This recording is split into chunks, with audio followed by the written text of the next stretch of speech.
Sobrang busy ko sa trabaho. Nalimutan ko. Sira na pala to. Sira na. Mukhang kailangan natin palitan yan. Guys, magre-repair tayo ng... Magre-repair tayo ng pinto. Nakita nyo naman yung video natin, di ba? Yung pinto. Re-repairin natin at talagang hindi nakaya-aya. Isang sipa, wasak agad. Madali na pasukan ng bahay. Kaya guys, tara. Samahan nyo ako, bibili tayo ng materials. Tara. Ayan guys, maghihintay muna tayo ng skit bago tayo umalis. At yung misis ko, napansin agad yung nagtitinda ng ice cream. Ice cream nasa stick ba? Bunot daw muna siya. Ending zero, ending zero. Adi, bali, ayan na. Tinitingnan kung mananalo. Ay, Diyos na pala ang bunot niyan ngayon. Hindi kagaya dati, piso lang. Ay, ano mahal na. Dublado na ang presyo. Partida na, wala pa yung gasolina. Lalo na kung yung di gasolina. Lalo na nagmahal yan. Ayan, tuwan-tuwa siya habang nabunot kahit hindi naman nananalo. Ayan. Makakailang bunot kaya yung taong yan. Nakakatatlo na. Hindi pa rin natama. Ayan. Pang-apat. Ating titignan kung mananalo. Pag siya inabutan ng ice cream, panalo. Pag di inabutan ng ice cream, di alam na, talo. Oh, wala pa rin. Buklat. Hirap na hirap pa magbuklat. Tapos wala naman pala. Mariusip, ano ba naman yan? Tawa lang, tawa. Naka 10 bunot yun. Ay, 10 piso. Ayan, si Darok nga pala yan, guys. Ayan, kung titignan ninyo, ayan, porsadong-porsado pagtutulak. Diyan na kami nagpaano. Ayan, nakakita tayo ng panso. Ayun, hey, what's up? Oh, hi kayo. Ayan. Yan. Dito na, hanggang dito na lang kami. Talaga sasakay. Yan. Bababa na rin agad kami at nakatumbling dyan ng skit. Yan. Bibili na tayo dyan ng materialis. Nag-iisip pa ako dyan, ano nga ba ang kailangan natin? Yan. And then, naisip ko, kailangan natin ng steel matting kasi steel matting ang gusto ni Mrs. na pinto doon para daw mahangin. At yun naman ay likod bahay yun eh. Kaya sige, steel matting. Yung manipis lang binili namin syempre at kami naman ay hindi mapera. Ayan. Chinek ko muna kung kumpleto. Kumpleto naman kasama yung bata, kasama yung nanay. Nanay nga pala yung cameraman dyan. Ayan. Adi nakabili na.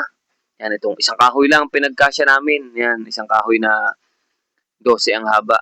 2x2. Ayan, at saka yung steel matting. Ayan, adi kinamada na sa skit. Adi uuwi na tayo ngayon. Ayan. Bilisan no, nakauwi na agad tayo. Yan na yun. O, bit-bit ko na.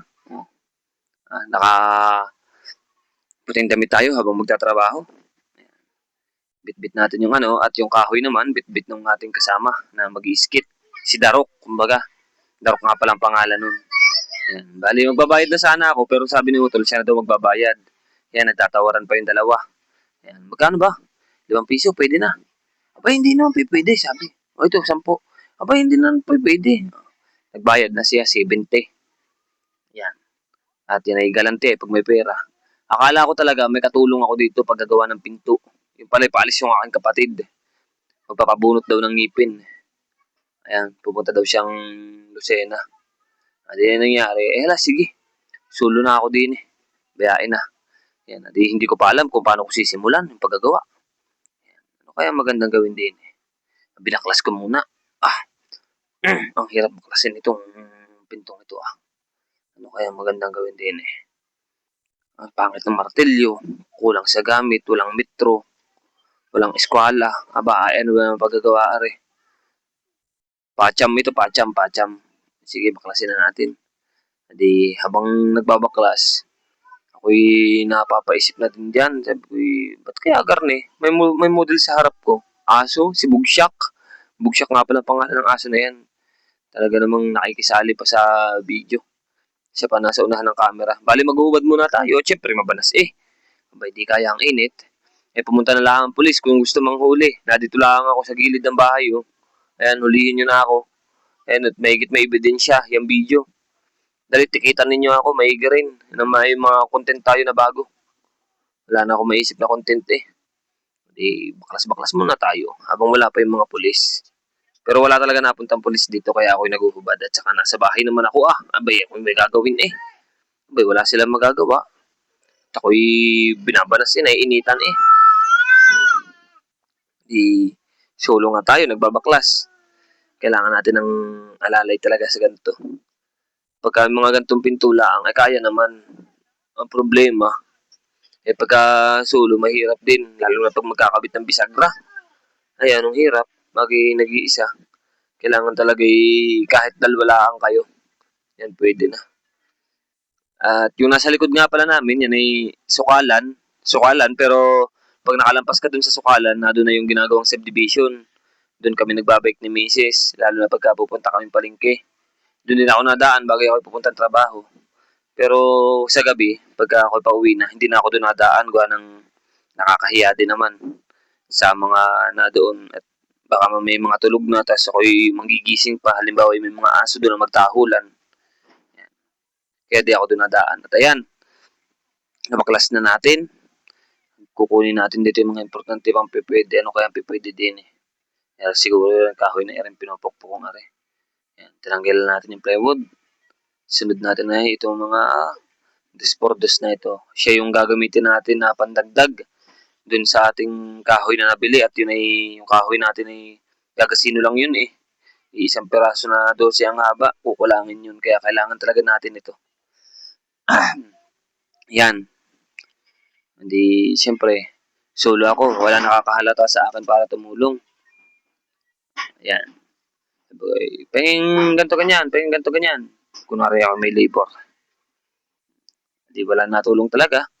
Talaga wala nakakahalata. Ako hirap na din eh. Di lang halata. Pero hindi nila napapansin eh.